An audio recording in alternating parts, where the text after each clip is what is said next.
Ruben Oumniobé, décédé le 13 septembre 1958, et je profite pour lui rendre un vibrant hommage en ce jour particulier. Mais avant d'y arriver, la semaine dernière, l'épouse du capitaine de la 34e promotion de l'EMIA, M. Ludovic Ndoumou, a fait une sortie de piste en van à Yaoundé et s'est retrouvée sur le pavé parce que l'ouvrage était dépourvu de garde-fou. Elle est morte sur le coup. Avant toute chose, avant d'aller plus loin, j'aimerais adresser mes condoléances au jeune capitaine si durement éprouvé. Son épouse était très belle et il semblait vraiment filer le bonheur. En tout cas, quand on regarde les photos, ça avait l'air d'être un couple heureux. Ça avait l'air d'être le grand amour entre les deux. Et quelques jours plus tôt, le 5 septembre, c'est le cortège de Célestine Kecha Cortés, accompagné d'Atanganji, de plusieurs ministres et d'autres autorités administratives, qui a subi l'effondrement d'un pont dans l'extrême nord, le pont Pallard. Tous ces braves gens ne doivent leur survie qu'à un heureux hasard de circonstances, ou si vous préférez, à la chance. Je ne sais pas si on peut parler de la main de Dieu, en tout cas c'est sujet à un autre débat. Les voies du Seigneur sont souvent impénétrables. En même temps, même si ça peut surprendre, je remercie le ciel de les avoir gardés en vie à Tanganji et sa bande. Parce qu'on ne peut rien expliquer à un mort. On ne peut pas l'amener à se remettre en question. On ne peut pas lui faire constater ses erreurs. Ce que j'ai envie de dire, c'est qu'à travers ces accidents, aussi bien le drame de la femme du capitaine Ludovic que les ministres qui sont allés au Nozo, ces gens, l'un comme l'autre ou les uns comme les autres, comprennent que finalement, les malheurs n'arrivent pas qu'aux autres. Les insuffisances liées au sous-développement chronique d'un régime kleptomane de 38 ans usé jusqu'à l'os ne touchent pas seulement ceux qui n'aiment pas Paul Biya. Tous, je dis bien tous, nous sommes exposés à ce type de drame. Personne n'est à l'abri. Donc, quand j'entends des Camerounais nous dire « vous allez lire l'heure », je me demande s'ils se mettent dans la tête sérieusement que la route choisit qui elle tue et qui elle épargne. Depuis 8 ans qu'on n'a pas réussi à faire plus de 50 km sur les 225 de l'autoroute Yaoundé-Douala, est-ce que les accidents qu'il y a sur la route, là, par exemple les accidents de Général Voyage, est-ce que ces accidents-là, ces drames-là ne touchent que les émercistes ou que les Bamileke ou que les activistes ennemis de Paul Biya? Non, la mort s'en fout. La mort est la chose la plus démocratique qui soit. Elle aime tout le monde. Soit beau, soit laid, appelle-toi à Tanganji, Kecha Cortés, avec la mort, il n'y a pas de ministre, il n'y a pas d'autorité administrative, il n'y a pas de sous-préfet. Il n'y a rien de tout ça. On est tous exposés au même risque, on est tous de chair et de sang. Donc, si on décide de se lever et de marcher pour réclamer une meilleure gestion des finances publiques, ce n'est pas parce qu'on aime dire que Paul Biya et sa clique sont des catastrophes politiques. Mais c'est surtout, bon déjà, ils sont des catastrophes politiques. Mais si on se lève, c'est surtout parce qu'on veut que nos routes cessent d'être des tueuses en série. Regardez le Cameroun. La mort est tellement fréquente qu'elle est devenue banale, on se croirait en Afghanistan. Vous entendez, il y a un attentat à Bagdad, est-ce que ça vous choque? Tellement c'est quotidien. Donc pareil, quand on entend donc il y a un accident là-bas, une collision au cours d'un dépassement parce qu'une voiture n'a pas vérifié que l'autre venait en face et parce que la route est plus une piste, j'appelle ça une corde de terre. Quand ces choses arrivent, ça ne surprend plus personne parce que c'est quotidien. On a domestiqué les accidents au Cameroun, aussi il y a des ponts qui s'effondrent. En tout cas, il y a des ponts qui s'effondrent partout ailleurs, ça c'est vrai. Mais eux, ailleurs, ils réparent. La différence entre eux et nous, c'est qu'eux, ils réparent, les autres pays réparent instantanément. Souvenez-vous de l'effondrement du pont de Genova à Gênes, en Italie, dans la Ligurie, qui s'est effondré il y a 2 ans et qui a tué, je sais pas, une dizaine de personnes. Eux, ils ont déjà reconstruit ce pont. Il a été inauguré il y a quelques jours, il a été reconstruit en 1 an. Chez nous, les infrastructures, si elles ont un problème, c'est du définitivement provisoire ou du provisoirement définitif. Ça fait donc que j'ai un message à adresser à l'armée camerounaise et à la police. Je ne suis personne, je ne suis qu'un Camerounais lambda, sans histoire, sans don particulier, qui n'a vraiment rien d'extraordinaire, rien du tout. Je ne suis ni un génie, ni un prince, ni le fils d'un grand. Je ne représente rien, nada, nothing. Cependant, je suis un Camerounais épris de justice. J'aime la justice. J'aime l'objectivité, j'aime l'équité, j'aime la considération de l'individu, j'aime quand on traite l'être humain comme on aimerait qu'il nous traite. C'est ce que Emmanuel Kant nous dit dans Critique de la raison pure. Agis de telle sorte que tu traites l'humanité toujours en même temps comme une fin et jamais simplement comme un moyen. Fin de citation. Et il précise, aussi bien dans ta personne que dans la personne d'autrui. Donc, je sais que ce régime vous a déjà préparé à molester vos compatriotes comme si ce que ces gens revendiquaient ne vous touchait pas. Je sais qu'ils comptent sur vous pour défendre leurs acquis, puisqu'ils prennent et ils vous ont formé, et en tout cas à prendre le pouvoir et à considérer le pouvoir comme une affaire familiale qui ne se partage avec personne et où on ne rend aucun compte. Je sais qu'ils vous ont déjà chauffé à blanc et qu'ils vous ont grassement payé pour que vous soyez impitoyables face aux manifestants du 22 qui seront nombreux dans les villes du Cameroun. Nous sommes le dimanche 13 septembre 2020 et comme je disais, c'est l'anniversaire de Ruben Oumniobé. Certains d'entre vous, dans cette armée, dans cette police, sinon vous tous, vous le célébrez là-bas comme un héros national. Pourtant, jadis, Oumniobé fut traité de maquisard par l'armée, par la police, sous colonisation française. Sachez donc que les terroristes d'aujourd'hui peuvent être les patriotes de demain. Soyez du bon côté de l'histoire. Soyez sur la bonne page du grand livre de la destinée du Cameroun. Vous avez le canon, je sais, mais vous avez aussi la raison. Du canon à la raison, il n'y a qu'un pas, et en plus ça rime. Ça veut dire que ce n'est pas parce qu'on est armé qu'on est au-dessus des lois. Je répète, la constitution camerounaise autorise les marches. Même si elles ont pour mot d'ordre Paul Biya doit partir. Je répète, c'est l'expression pure et banale des libertés fondamentales. Je répète, les Camerounais ont le droit de dire Paul Biya doit partir. Les Camerounais ont le droit de dire Paul Biya doit partir. Les Camerounais ont le droit de dire Paul Biya doit partir. En 2020, c'est un droit. Et c'est encore plus un droit en ce jour symbolique d'anniversaire de Ruben Oumniobé. Ce dimanche, même jour du Seigneur, pour ceux qui vont à l'église. Rangez-vous du côté du peuple, et le peuple vous le rendra. Soyez courageux. Parmi vous, il y en a qui pensent comme nous, mais les factures de fin de mois et la peur de la répression vous consument de l'intérieur. Donc du coup, vous acceptez le rôle ingrat de mercenaire qu'on vous a donné là-bas, de molester un peuple qui ne demande que la justice. Est-ce que c'est trop demander de ne demander que la justice? Rangez-vous du côté de l'histoire parce qu'on ne doit pas retenir de vous une horde de chevaliers tueurs dont la seule cible est leur propre population. Souvenez-vous, à cause de ce qui s'est passé au Nozo, par exemple, depuis 2016, où vous avez reprimé une population pacifique jusque-là, et ce qui a contribué à radicaliser certaines mentalités dans la zone. Du coup, à partir de là, votre crédit a été fortement entaché auprès d'une grosse partie de la population, alors que depuis 2014, quand c'était Boko Haram qui menaçait l'intégrité de notre territoire, tout le monde vous soutenait, parce que vous étiez là pour défendre les Camerounais contre l'extérieur, vous n'étiez pas là pour défendre, pour mater les Camerounais qui veulent parler à d'autres Camerounais. Paul Biya n'est pas un dieu que les gens... Il faut que les gens cessent de dire « il doit parler à qui, le président ne parle pas avec n'importe qui, vous êtes qui pour vous adresser à lui ?» Non, c'est cette arrogance-là qui a conduit à la crise anglophone. Le président de la première puissance du monde parle à sa population et c'est toujours la première puissance du monde. Apprenons des leçons de l'histoire, c'est comme ça qu'on évolue et c'est pour ça que je vous parle, moi qui ne suis personne. Ne vous y trompez pas donc, parce qu'il y aura du monde dans les villes du Cameroun. Si on vous a rappelé en si grand nombre pour militariser les villes du Cameroun, puisque d'ailleurs à l'heure actuelle on nous annonce la militarisation de la résidence de Biloua, IFA, une cinquantaine de personnes nous dit-on, si on vous mobilise autant, c'est parce qu'on sait que si on laisse le peuple s'exprimer en toute liberté, le vrai visage de ce qu'il pense face à ce régime éclatera au grand jour. Le vrai visage de ce que ce peuple pense de Paul Biya éclatera à la lumière du jour.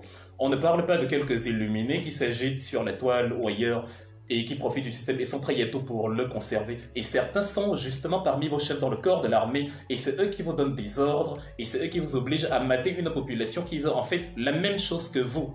Ce peuple-là a le droit d'estimer que celui qui trône à sa tête n'a pas la compétence pratique pour le diriger.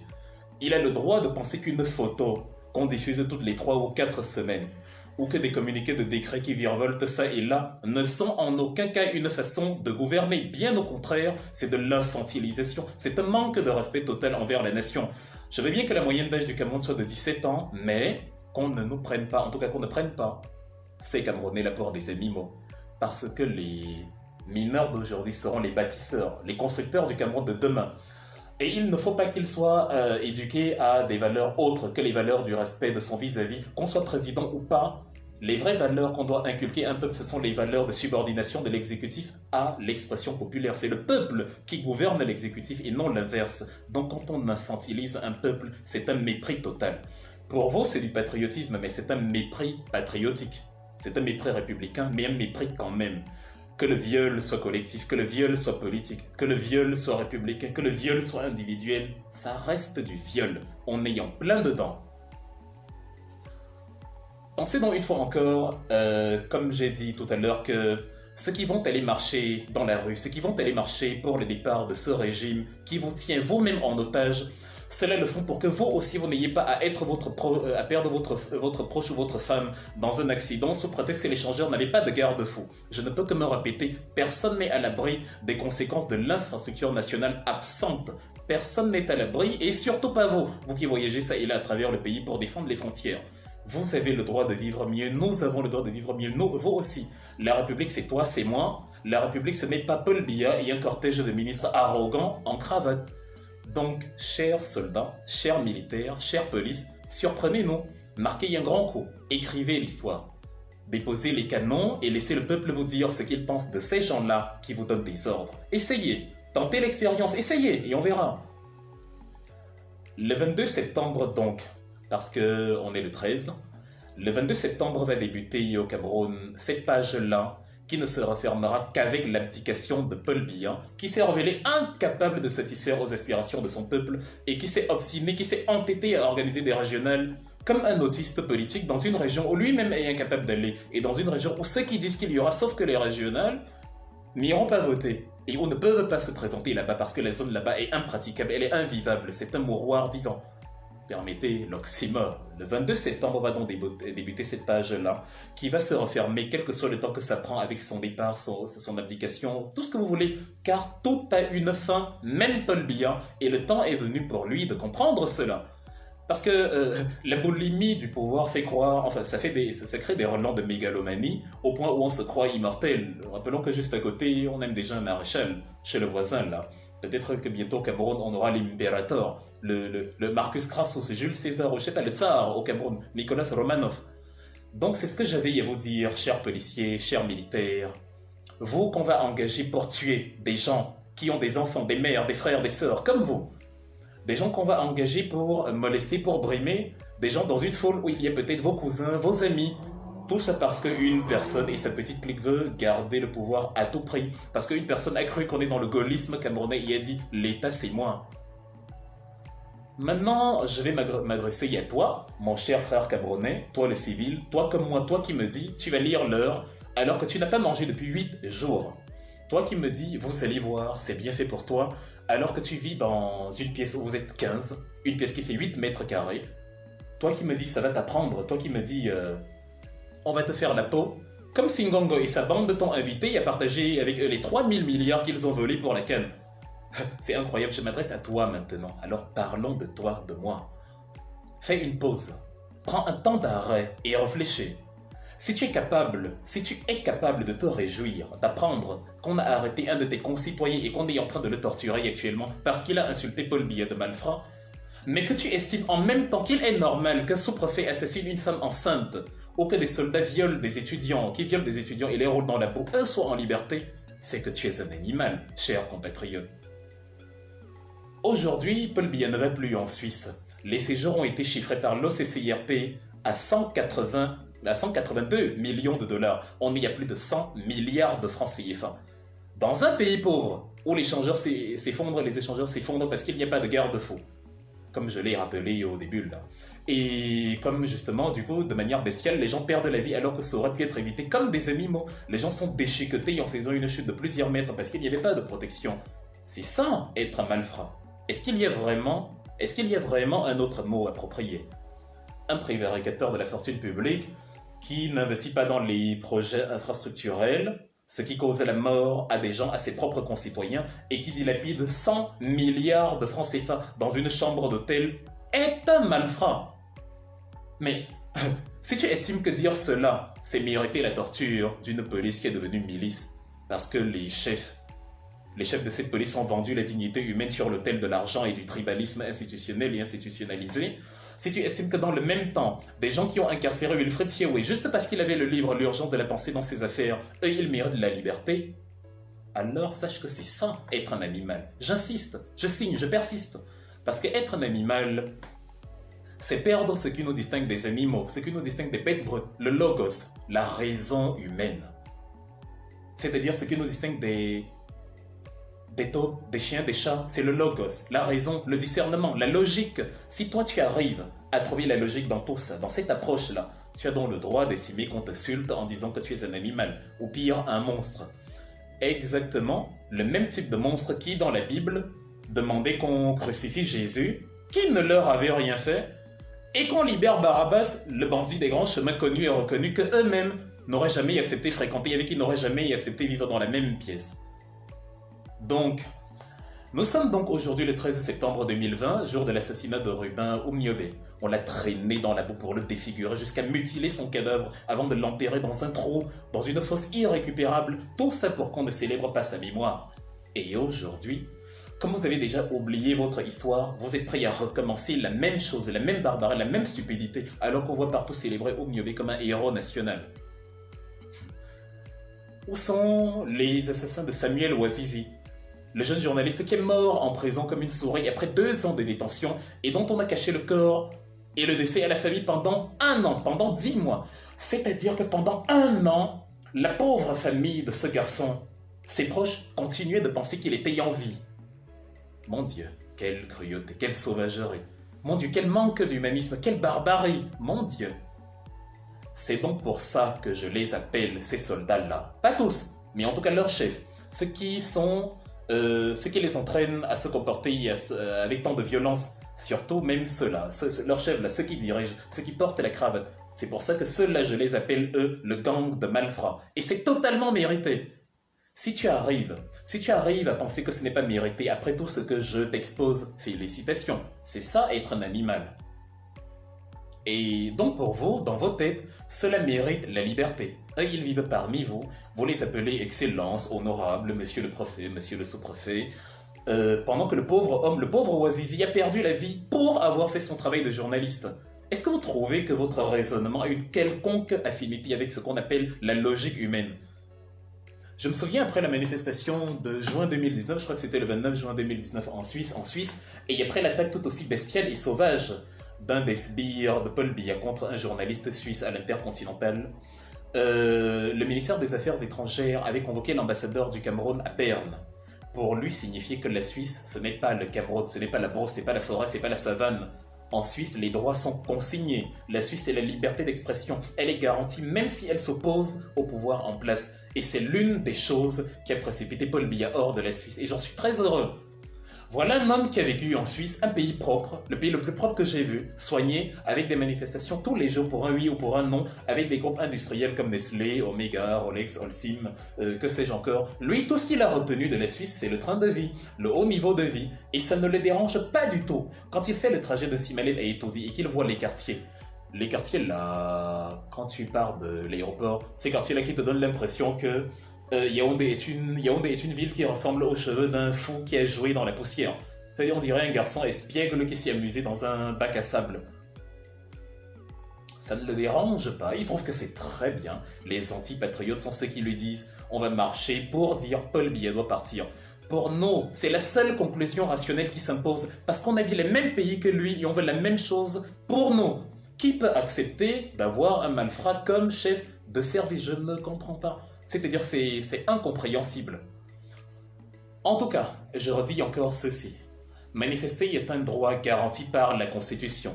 Si vous estimez que manifester, c'est envoyer les enfants des gens se faire tuer, faites encore une pause, marquez encore un temps d'arrêt et posez la question, qui vient les tuer? Pourquoi il vient les tuer? Qu'est-ce qu'ils ont fait pour mériter de mourir?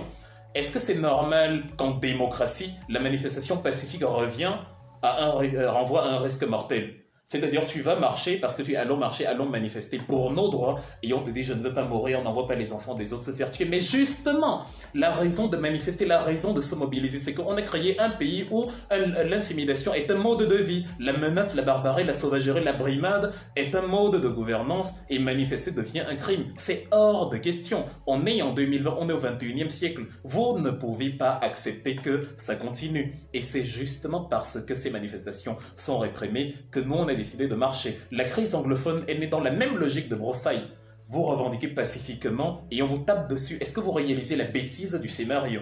Comment vous faites pour cautionner que la bêtise continue et que des gens qui ont tous leurs neurones en place acceptent? Quand la manifestation n'est pas orientée vers l'imbécilisation de masse avec des aïopes à outrance, parce qu'on vous a donné 2000, parce qu'on vous a donné un pagne, même si quand vous portez le pagne là, avec Paul Biya dessus, vous êtes conscient que la famine va tuer les gens au Cameroun. Quand vous allez chanter, comment on vous a donné ça? Vous allez chanter aïop. Quand c'est pour Paul Biya, pour le régime, ça va. Mais quand vous allez faire autre chose que ce ayopisme, on interdit systématiquement. Je suis désolé, quand ça arrive, quand un tableau comme ça se dessine, quand le seul moment où on manifeste, c'est parce qu'on a payé des gens pour soutenir Paul Biya, alors qu'ils n'ont aucune conviction politique, ça oblige le peuple à se lever, même quand il y a interdiction. Le troisième président des États-Unis, je le dis souvent, Thomas Jefferson de 1801 à 1809 disait toujours... Quand l'injustice devient une loi, la résistance est un devoir. Et il s'avère que le peuple camerounais est victime d'injustice actuellement. Il a donc le droit de se libérer pour réclamer ses droits. Qu'est-ce que vous ne comprenez pas dedans? C'est l'élite qui est au service d'un peuple, c'est pas le peuple qui est au service d'une élite. C'est pour cette raison que pour conclure, j'invite le peuple à se mobiliser le 22 septembre 2020 dans toutes les villes du Cameroun et en particulier à Yaoundé et Douala aux côtés de leurs concitoyens, ceci pour réclamer le départ pur et simple du gouvernement en place. C'est-à-dire, je répète, le 22 septembre 2020, dans toutes les villes du Cameroun, j'invite le peuple à se mouvoir, à se mobiliser pour ce que de droit, à Yaoundé, Douala, Bafoussam, partout ailleurs. Parce que ce régime qui a pour mot d'ordre, pour mode de gouvernance, la menace, l'intimidation, les numéros masqués, les messages masqués, les menaces, la torture, doit s'en aller. La torture, la menace, la propagande ne peuvent pas être des programmes de gouvernance. Ça garantit le sous-développement. Regardez quand on vous dit que votre compatriote a été arrêté, incarcéré, vous vous réjouissez. Mais pendant ce temps, ceux qui ont violé, ceux qui ont tué, ceux qui ont roulé les gens dans la boue, ceux qui ont tué les bébés sur le dos de leur maman, ceux qui ont donné les ordres d'incendier des villages, vous les appelez excellence, vous les appelez chefs, vous leur dites même Dieu vous protège. Donc ces éléments-là ne peuvent pas être acceptés, ce ne peut pas être des programmes de gouvernance. Mobilisez-vous, chers Camerounais, sortez de chez vous, ayez la force de réclamer vos droits et de ne pas vivre comme des animaux. La deuxième raison qui pousse un peuple à descendre dans la rue pour réclamer le départ d'un président, c'est si ce président s'avère incompétent de prendre soin d'eux en appliquant les mesures qu'il faut pour les rendre heureux. C'est la deuxième mesure après les contentieux électoraux. Même s'il a été élu, parce que pour vous il a gagné les élections, s'il s'avère incapable, incompétent de vous garantir le minimum dont vous avez besoin et de mettre sur pied une politique de respect qui vous permet l'épanouissement avec l'infrastructure économique, sociale, culturelle. Vous avez la légitimité, vous avez même l'obligeance de sortir pour demander à ce président-là de libérer les lieux. Parce qu'un régime qui privatise l'argent dédié à vos autoroutes, un régime qui punit des gamins de 18 ans, sous prétexte qu'ils ont triché, mais qui épargne les fraudeurs principaux, eux, ils ne connaissent pas la prison.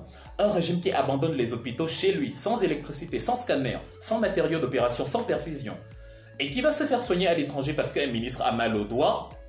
Un régime qui plombe une compagnie aérienne et qui est obligé de prendre Ethiopian Airlines pour aller à Palar, au nord, à l'extrême nord. Alors que Ethiopian Airlines, notre sœur jumelle, qui a été fondée sensiblement à la même période, a aujourd'hui plus de 120 appareils. Un régime qui tire sur des gamins en pleine rue à Bafoussam, souvenez-vous, Marie-Claude Mezou, sans être inquiété. Un régime qui tire sur des femmes devant le parvis d'un hôpital. Un tel régime ne mérite pas votre soutien. On n'a pas besoin d'un dessin pour vous amener à le comprendre, c'est une évidence absolue. En fait, même les soutiens, même ceux qui soutiennent Paul Biya et qui m'écoutent, devrait le comprendre. Même Brenda qui est à la maison, même Junior, devrait se regarder et dire mais papa, c'est pas normal. Comment ça peut être possible dans ce pays-ci? Je ne peux pas vivre moi dans le luxe, me la couler douce, pendant que la misère est omniprésente et omnivore, parce qu'elle dévore justement mes concitoyens. Est-ce qu'il faut avoir 1000 milliards de neurones pour comprendre? Ce n'est même pas moi qui le dis, c'est une femme que vous avez vue dans une vidéo qui a le pain de Paul Biya, qui a cru en un idéal, qui a cru que cet homme pouvait lui garantir quoi que ce soit, mais elle n'a rien. Il n'y a pas de sécurité sociale, il n'y a rien. Elle dit la famine va tuer les gens au Cameroun. Dans les pays où nous avons la grande gueule pour leur parler, la France, les États-Unis, l'Allemagne, ces pays-là ont l'infrastructure sociale, même pour les chômeurs. Vous voyez des gens couchés dans la rue, les blancs, mais sachez que si ces gens-là le voulaient, ils auraient la protection de leur État. C'est parfois un choix de vie, parce que ces pays-ci donnent de l'argent même à des réfugiés. Donc, chers compatriotes, réveillez-vous. Le Cameroun est actuellement la risée de toute l'Afrique parce que des gens continuent de se courber devant un vieillard incapable de visiter les chantiers d'un stade situé à 100 mètres de son palais, incapable de parler à sa population, il dit qu'il a eu leur mandat, incapable de franchir 2 marches d'escalier sans assistance. Dites à vos frères que manifester ne signifie pas mettre le Cameroun à feu et à sang. C'est de la propagande, c'est totalement stupide, c'est de la manipulation parce que ces gens-là ne veulent pas que vous ouvriez les yeux et que vous les chassiez de là. Sortez de ce tartare et surtout sortez physiquement, inondez les villes. Michel Doki disait si on m'a tiré dessus, c'est parce qu'on n'était pas nombreux en janvier 2019. Thomas Sankara a dit la même chose en juillet 1987. Si nous ne faisons pas bloc contre la dette coloniale, je ne serai pas là à la prochaine conférence. Et il a été tué 3 mois plus tard parce qu'il était seul, le 15 octobre. Soyez donc comme les grains de sable au bord de la mer. Soyez comme les plages à Kribi. On ne tire pas sur ce genre de foule. Soyez comme les abeilles parce qu'apparemment, c'est une histoire d'abeilles. Sauf qu'un proverbe allemand dit que les sardinards n'ont pas de tête. C'est pour ça qu'ils confondent l'huile à du miel. Regardez leurs agissements. Regardez comme ils enferment dans leurs propres illusions. En fait, ce n'est que cela pour des gens qui n'ont pas de tête. L'huile est assimilable à du miel. Sauf que goûter l'huile, ça n'a pas le goût du miel. Ça n'a rien à voir. Pour goûter au miel, il faut affronter les abeilles. Et les abeilles ne sont pas ceux que l'on croit. Erreur! Erreur 404. Donc je précise, ce n'est pas une marche pour le MRC. Ce n'est pas une marche pour Maurice Kamto. Ce n'est pas une marche pour que Wilfried Ekanga soit ministre ou député. Je n'ai pas le niveau pour être ministre ou député. Ce n'est pas l'aspiration là-bas. Nous voulons simplement que tous les Camerounais sortent pour un avenir qui a un sens. Parce que nous on a vu des pays où il y a un sens. Parce qu'actuellement le Cameroun n'en a pas. Vous savez comme moi que vous qui êtes au pays, si on donne le visa à 25 millions de personnes, il y a 40 millions sur les 25 qui vont quitter le pays. Je dis, si on donne le visa à 25 millions de Camerounais, il y a 40 millions sur les 25 qui vont quitter le pays. Peut-être le 25, parce qu'il n'y a pas d'infrastructure. Donc organisez-vous. Organisez des rangs, donnez un grand rôle aux femmes et mettez-les en avant. Laissez-les prendre les commandes des manifestations. Ces vendeuses-là qui n'ont pas de hangar et qui sont obligées de payer de durs impôts, les filles diplômées à qui on exige des perversions, de soulever les jambes pour parler crûment, pour leur donner un poste, alors qu'elles méritent puisqu'elles ont la compétence. Approchez toutes ces femmes-là qui souffrent de ce système barbare, ce cannibalisme politique et encouragez-les à grossir les rangs de la mobilisation dans toute l'histoire de l'Afrique, de Kim Pavita, Ngola Zinga, en passant par Nandi Zoula, la mère de Chaka, de la princesse Yenenga au Burkina Faso jusqu'à Rosa Parks aux États-Unis, l'histoire n'a été écrite qu'avec le concours de la femme opprimée et désireuse de se libérer. Et si un gendarme arrive à avoir le courage de tirer sur un Bayam Salem à l'avant d'une manifestation qui pourrait être sa mère, alors vous aurez compris ce qu'on vous dit depuis le début. Vous ne représentez rien pour ces gens-là. Ils ne sont pas de votre côté. Charité bien ordonnée commence par soi-même. On n'est jamais mieux servi par soi-même. Le peuple va défendre les intérêts qui sont les siens. Allons marcher nous-mêmes pour revendiquer nos droits. Donc, avant le 22 au Cameroun, la diaspora aussi organise une manifestation le 19 septembre à Paris, à Berlin, à Bruxelles et dans toutes les capitales européennes. Et sachez que tout ce que je viens de dire au sujet du Cameroun s'applique aussi dans la diaspora. Réécoutez cette sortie que je viens de faire. Parce que ceux qui sont dans la diaspora pour manifester seront le carburant dont les Camerounais qui sont au pays auront besoin pour avoir la fraîcheur de sortir. Si les Camerounais de la diaspora sortent en masse, les Camerounais du pays se sentiront soutenus et feront le nombre. Donc soyez présents. C'est le 22 septembre en terre camerounaise, le 19 septembre dans la diaspora. Ne faites pas parler la poudre, faites parler la foule. Et mettez en avant, justement, pour mobiliser mettez en avant l'hymne de la Renaissance. Faites-le répéter, il y a nos compatriotes, faites-le apprendre, il est sur YouTube. Allez simplement sur YouTube, écrivez l'hymne de la Renaissance. Téléchargez-le ou gardez-le sur vos portables, il est superbe, il est magnifique, il est génial. Assimilez-le, apprenez-le par cœur, ce n'est pas compliqué. Des vallées, des beaux vins, des plateaux de la Damawa, des bambutos au divin majestueux char des dieux. Écoute cet air qui gronde, cette espérance profonde. C'est le souffle de la renaissance du Cameroun. La renaissance du Cameroun ne veut pas dire le MRC. La renaissance du Cameroun veut dire tout ce qui contraste avec la barbarie et la gabégie actuelle. C'est-à-dire, c'est aussi simple que ça. Imaginez une marée humaine dans Yaoundé, dans Douala, après y avoir eu la même marée à Paris, à Bruxelles, à Berlin, qui scande à l'unisson l'hymne de la Renaissance. Cette chanson-là qui donne la fièvre à tout le monde, même aux plus durs d'entre nous. Entretenez-la et chantez-la tous, ensemble, tous à l'unisson. Vous aurez cette impression d'appartenance commune. Vous aurez cette impression d'être une famille qui milite pour ses droits, même l'armée, parce que le canon n'est pas la résolution de tous les problèmes. Quand on a fini avec les canons, on finit par dialoguer. Donc l'armée qui a en tête de brutaliser, de martyriser et de tuer des gens finira tôt ou tard par dialoguer avec eux. Quand on a donc un cerveau qui fonctionne, quand on n'a pas une tête de sardine, on dialogue dès le départ. Ça évite aux gens de perdre la vie pour rien. Et on comprend que ça ne sert à rien de dire vous envoyez les gens dans la rue, allez marcher vous-même. Comment vous pouvez être conscient que marcher signifie mourir et vous acceptez de vivre dans un pays où marcher signifie mourir? Pourquoi on doit me tuer? Pourquoi on doit me couper la jambe? Pourquoi on doit me crever un œil, briser le bras comme Mamadou Mota, briser le crâne comme Wilfred Siewé? Parce que j'ai simplement marché. Quel est mon crime? Si le peuple estime que Paul Biya doit quitter le pouvoir, c'est que le peuple n'est pas content. Donc Paul Biya doit s'en aller, il est responsable devant le peuple. Donc laissez le peuple s'exprimer, laissez les gens descendre dans la rue, ne les molestez pas et voyez si le peuple en grand nombre soutient Paul Biya ou non. Si le peuple en surnombre est contre Paul Biya, il est obligé de libérer le plancher. Les histoires d'élection n'ont rien à voir dans cette histoire parce que même si tu as été élu avec 4000%, si le peuple n'est pas satisfait, tu t'en vas. C'est pour ça que Ibeka est parti après 7 ans. C'est pour ça que Omar El-Béchir au Soudan est parti après 30 ans. C'est pour ça que Nicolae Ceausescu est parti en Roumanie après une vingtaine d'années. C'est pour ça que Lénine a mis fin au régime du tsar en Russie lors de la révolution de 1917.